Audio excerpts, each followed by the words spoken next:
السلام علیکم، بسم اللہ الرحمن الرحیم۔ ہم نے پچھلی مرتبہ سورہ الفاتحہ کے رب العالمین میں سے رب کا مطالعہ کیا تھا، اور عالمین اب آج ہم رب العالمین میں سے عالمین کا مطالعہ کر رہے ہیں۔ عالمین کا جب مطالعہ ہم کریں گے تو ہم یہ دیکھیں گے کہ اللہ تعالیٰ جو ہے وہ کن اشیاء کی نشو و نما کرتا ہے۔ عالمین کے اندر ہم یہ دیکھیں گے کہ عالمین کے بنیادی معنی کیا ہیں۔ اگر عالمین زبر کے ساتھ آئے تو اس کا مطلب ہوتا ہے علامت، جیسے جھنڈا وغیرہ۔ یہ کائنات انسانی زندگی کے مقام بلند کو متعین کرنے کا ذریعہ، نشانی، علامت جھنڈا ہے، جیسے کسی ملک کا جھنڈا ہوتا ہے۔ اب اس جھنڈے کو بلند رکھنا ہے، انسان کا یہی مقصد ہے کہ اس جھنڈے کو بلند رکھا جائے۔ کون سا جھنڈا ہے یہ؟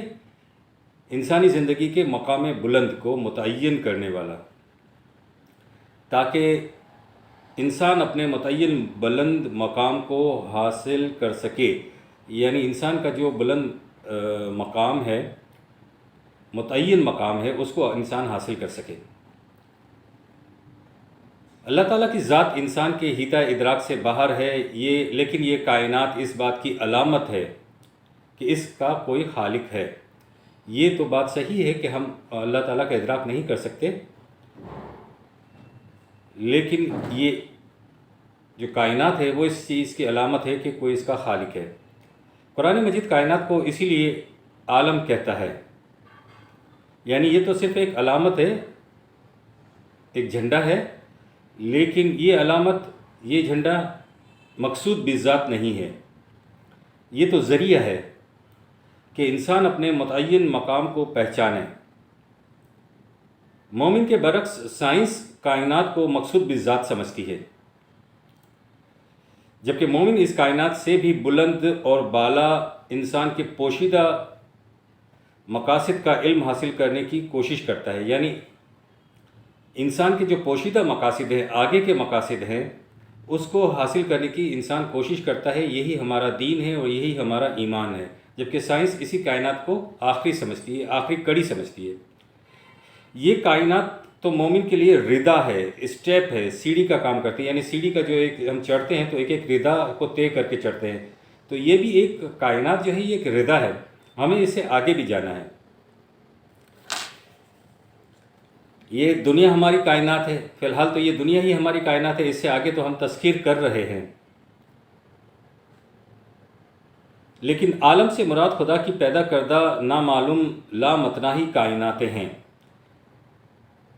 35/1 میں یہ بات بتائی گئی ہے۔ جو کائنات ہمارے سامنے ہے اس کی بھی کوئی حد نہیں ہے۔ جو کائنات ہمارے سامنے ہے جسے ہم دیکھ سکتے ہیں، اس کی بھی کوئی حد نہیں ہے، اور یہ بھی وسیع ایکسپینڈ ہوتی چلی جا رہی ہے۔ سائنسدان اس بات کو ثابت کرتے ہیں کہ یہ جو کائنات ہے یہ ایکسپینڈ ہو رہی ہے۔ اللہ اپنے قانون مشیت کے پروگرام کے مطابق اپنی مخلوقات میں اضافہ کرتا رہتا ہے۔ یہ اس کا عالم امر کا ایک قانون مشیت ہے جس کے تحت وہ مخلوقات میں اضافہ کرتا رہتا ہے۔ تحیر انگیز وسعت والی کائنات کی ربوبیت کا ذمہ دار رب العالمین، ایسی کائنات کا وہ رب ہے، وہ رب العالمین ہے۔ یہاں تک تو سائنسدان بھی پہنچ چکے ہیں کہ جامد اور بے جان اشیاء میں بھی نشو و نما ہوتی ہے۔ عرب عالمین سے دنیا کی مختلف قومیں لیتے تھے۔ عربوں کے اس قدیم تصور کے مطابق بھی، جو کہ 42/29 میں پیش کیا گیا، کہ قرآن مجید کی مجموعی تعلیم کی روح سے صرف اسی کرۂ ارض میں جاندار اشیاء کا وجود نہیں ہے، یہ 42/29 میں آپ کو ملے گا، بلکہ فضائے آسمانی میں پھیلے ہوئے کروں میں بھی جاندار مخلوق ہے۔ ارض و سما کو پیدا کر کے ان دونوں میں جاندار مخلوق کو پھیلا دیا اس نے۔ کروں میں جہاں نمی ہوگی زندگی بھی ہوگی، لیکن ابھی تک یہ پتہ نہیں چل سکا۔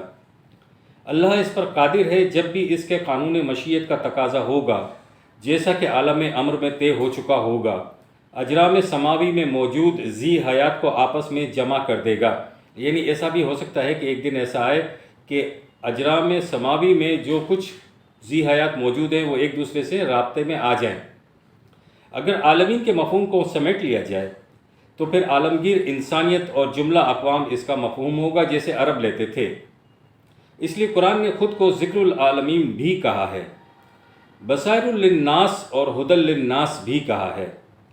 تو اس سے ثابت ہوتا ہے کہ عالمگیر انسانیت اور جملہ اقوام کی اس میں بات کی گئی ہے، اور پھر نبی اکرم کو رحمت للعالمین بھی قرار دیا گیا ہے صلی اللہ علیہ وسلم، اور حضور کی بعثت کافۃ للناس کے لیے ہوئی ہے۔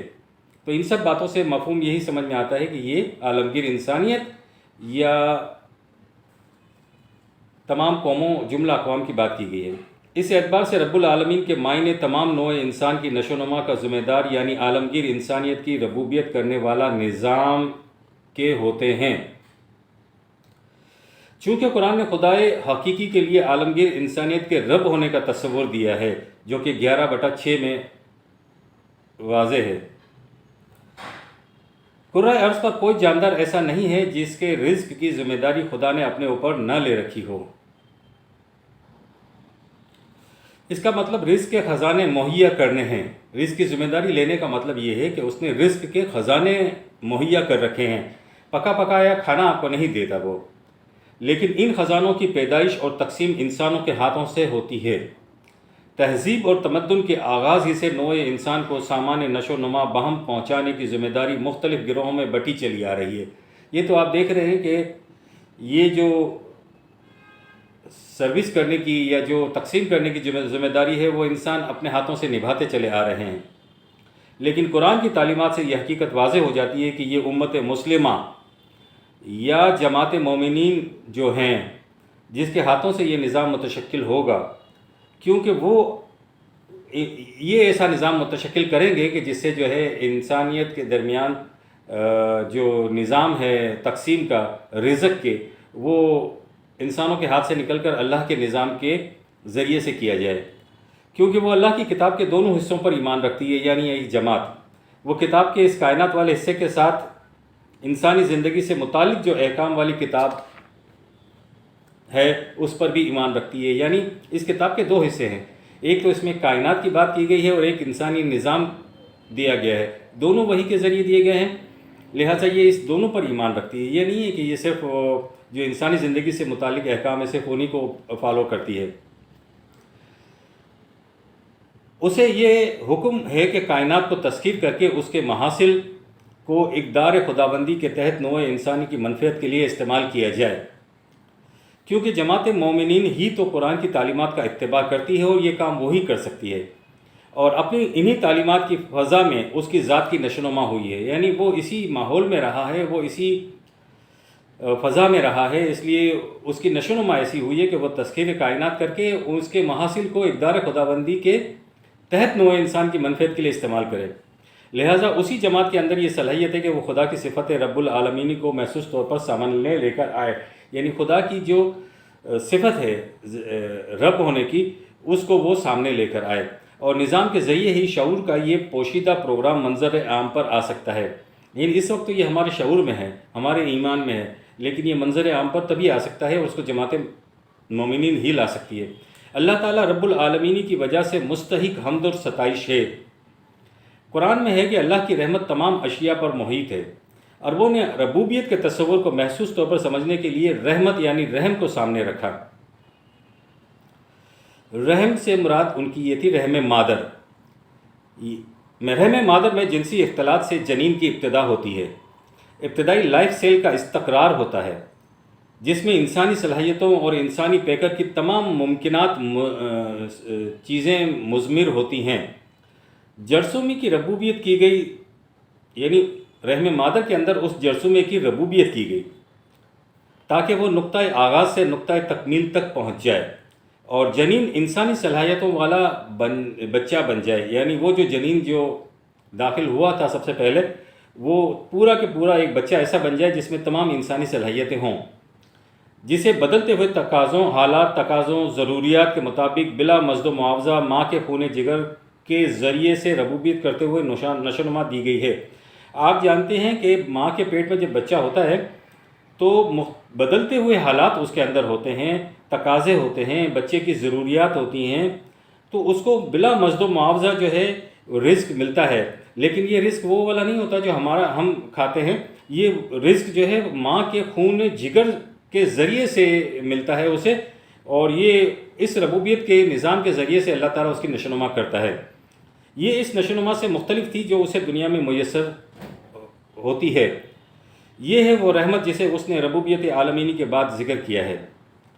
اس رحمت کا اس نے ذکر کیا ہے لیکن ربوبیت عالمینی کے بعد ذکر کیا ہے، تاکہ اس کی اس رحمت کے ذریعے سے اس کی صفات رحمان اور رحیم کی نمود اور ظہور ہو جائے۔ اس کا ربوبیت عالمینی کے بعد ذکر اس لیے کیا ہے تاکہ اس کی جو صفات ہیں رحمان اور رحیم، اس کی نمود اور ظہور اس کی اس کائنات میں ہو جائے، اس دنیا میں ہو جائے، ان انسانوں کے درمیان میں ہو جائے۔ قرآن کی تعلیمات کی روح سے ان صفات کا ظہور اللہ حد بشریت مومن کی ذات میں ہونا چاہیے تاکہ ربوبیت کا نظام قائم کیا جا سکے۔ ربوبیت کا نظام تبھی قائم کیا جا سکتا ہے جب مومنین کی ذات میں ان صفات کا سب سے پہلے ظہور ہو جائے، سب سے پہلے وہ اس نفسیات کا حامل ہو جائے، سب سے پہلے وہ اس فضا میں سانس لینے والا انسان بن جائے۔ ربنا تقبل منا انک انت السمیع العلیم۔ اور انشاءاللہ آگے ہمارے اب یہ الحمدللہ رب العالمین تک ہم پہنچ گئے ہیں، تو الرحمن الرحیم کی آیت کریں گے، لیکن اس سے پہلے ہم یہ الرحمن الرحیم پر بات کر چکے ہیں، لیکن پھر بھی ہم کچھ حصہ اس آیت میں پیش کریں گے انشاءاللہ۔